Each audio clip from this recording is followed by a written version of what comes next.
दोस्तों, कहते हैं कि मनुष्य के लिए अधूरा ज्ञान विष के समान होता है।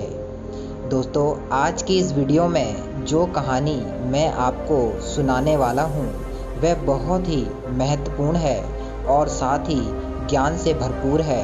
तो दोस्तों, इस कहानी को सुनने के बाद आप जान पाएंगे वह कौन सी 4 आदतें हैं, कौन सी 4 हैबिट्स हैं जो किसी मनुष्य को बर्बाद कर सकती हैं। तो दोस्तों, इस कहानी को पूरा अंत तक ज़रूर सुने। एक समय की बात है, एक नगर में एक सेठ रहता था। वह सेठ बहुत ही धनवान था, लेकिन सिर्फ उसके एक कमी थी और वह यह थी कि उसके कोई भी संतान नहीं थी। इसीलिए वह हमेशा दुखी रहता था और उसे अपनी संतान की कमी खलती थी। परंतु एक दिन उसे एक खुशखबरी मिलती है कि उसकी पत्नी गर्भवती है। जब वह यह सुनता है तो वह बहुत खुश होता है और खुशी के मारे वह नाचने लगता है और अपनी पत्नी का ख्याल रखता है। फिर कुछ समय पश्चात उसके एक पुत्र का जन्म होता है और वह अपने पुत्र के जन्म पर बहुत खुश होता है और पूरे नगर में मिठाइयाँ बंटवाता है और अपने पुत्र का लालन पालन बहुत ही अच्छे से करता है और धीरे धीरे उसका पुत्र बड़ा होने लगता है। फिर सेठ यह सोचता है कि वह अपने पुत्र को विद्वान बनाने के लिए गुरुकुल भेजेगा। ऐसा सोचकर वह निर्णय लेता है और अपने पुत्र को विद्या ग्रहण करने के लिए, विद्वान बनाने के लिए वह अपने पुत्र को गुरुकुल भेज देता है। जब उसका पुत्र गुरुकुल में विद्या ग्रहण कर रहा होता है, किसी प्राकृतिक आपदा के चलते उस बालक के माता पिता का देहांत हो जाता है। जब उसे यह खबर सुनने के लिए मिलती है तो वह बहुत दुखी होता है और सोचता है कि अब मेरे जीवन में कुछ नहीं बचा। तभी वह निर्णय करता है कि अब मैं यहाँ से शिक्षा ग्रहण करने के बाद संपूर्ण जीवन मानव जाति की सेवा में लगाऊंगा। जैसे ही वह शिक्षा पूर्ण करता है, वह उस आश्रम को छोड़कर हिमालय की घाटियों में चला जाता है और वहीं पर जाकर रहने लगता है और वहीं पर रहते हुए वह तपस्या करता है। जब वह तपस्या कर रहा होता है, उस समय वहाँ पर दूर दूर से लोग उससे मिलने के लिए आते हैं, क्योंकि उसकी ख्याति दूर दूर तक फैल गई थी। जो कोई भी किसी समस्या में होता था वह उस सिद्ध जन के पास जाता था और उसकी समस्या का हल उसे मिल जाता था। सभी लोग उसके पास दूर दूर से आ रहे थे। परंतु वह जिस राज्य में रहता था, उस राज्य का राजा बहुत ही क्रूर था।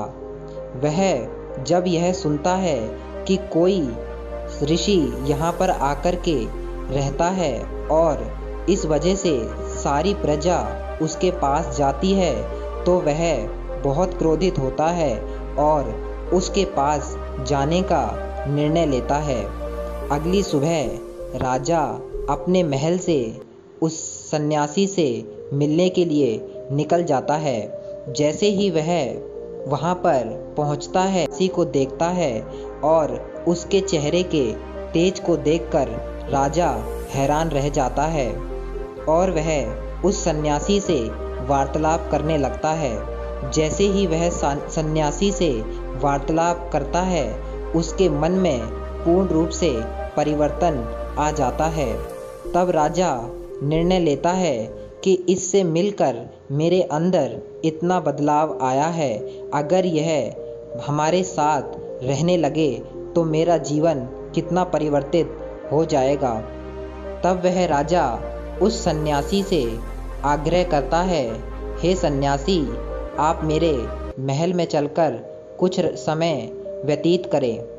तब वह सन्यासी उस राजा के आग्रह को मना नहीं कर पाता और वह सन्यासी उस राजा के साथ उसके महल चल देता है। जैसे ही सन्यासी महल पहुंचता है, राजा उसकी खातिरदारी करता है, उसे भोजन कराता है और कहता है, महाराज आप यहाँ पर आराम करें।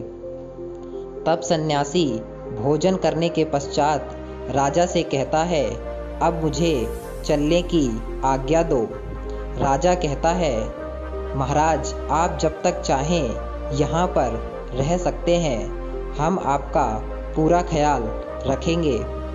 तब सन्यासी वहीं पर रहने लगता है।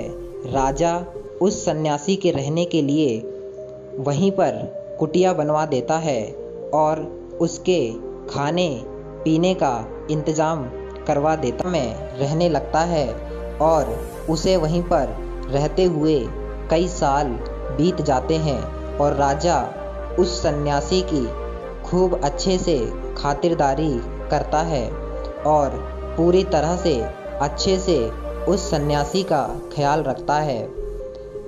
लेकिन एक बार राजा को किसी कारण से महल से बाहर जाना पड़ जाता है।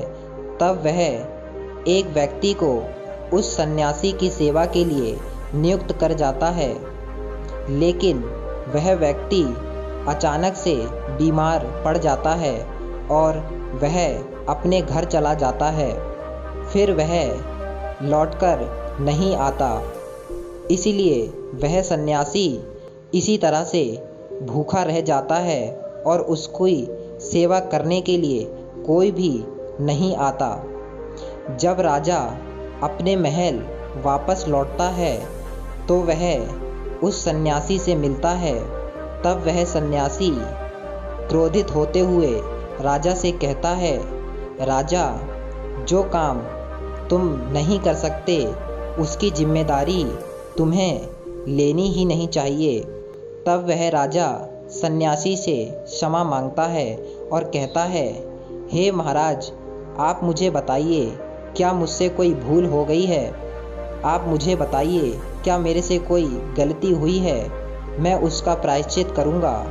तब वह कहता है कि मुझे किसी ने भोजन तक नहीं दिया, तुम्हारी अनुपस्थिति में किसी ने मेरा ख्याल नहीं रखा। तब वह राजा क्षमा मांगता है और कहता है, अब प्रभु ऐसी गलती नहीं होगी, मैं आपका ख्याल स्वयं रखूँगा। तब वह राजा उस सन्यासी का ख्याल रखता है, लेकिन एक बार फिर किसी कारण से राजा को बाहर जाना पड़ जाता है।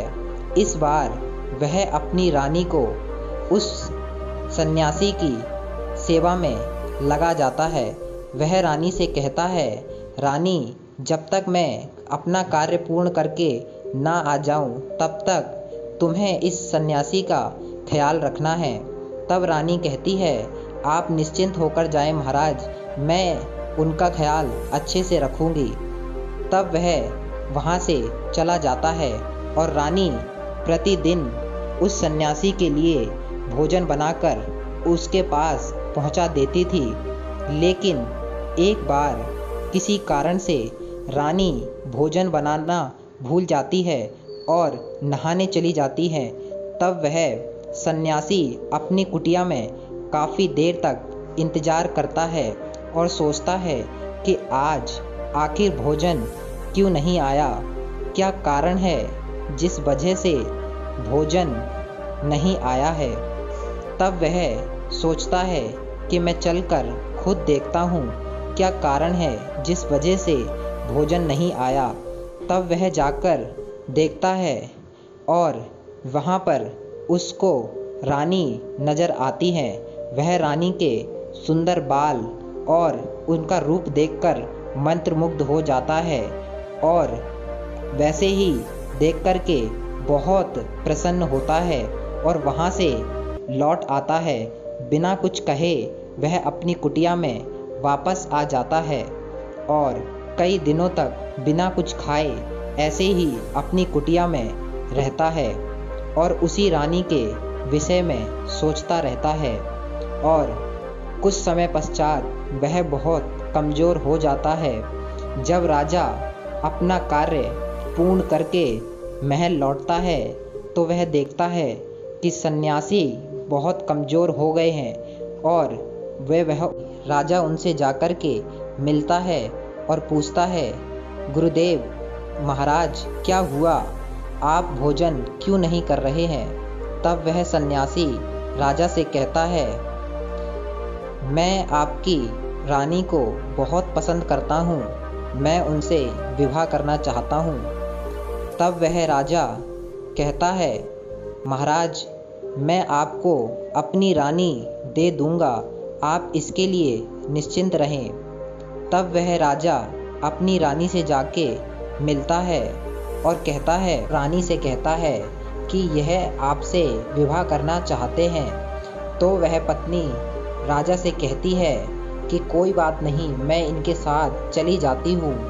तब वह उस सन्यासी के साथ उसकी कुटिया में जाती है और कहती है कि मैं यहाँ पे इस गंदी सी जगह में नहीं रह सकती। तब वह सन्यासी राजा से कहकर अपने लिए एक अच्छा सा रहने के लिए घर बनवा लेता है। राजा उसके लिए रहने के लिए एक घर का प्रबंध कर देता है।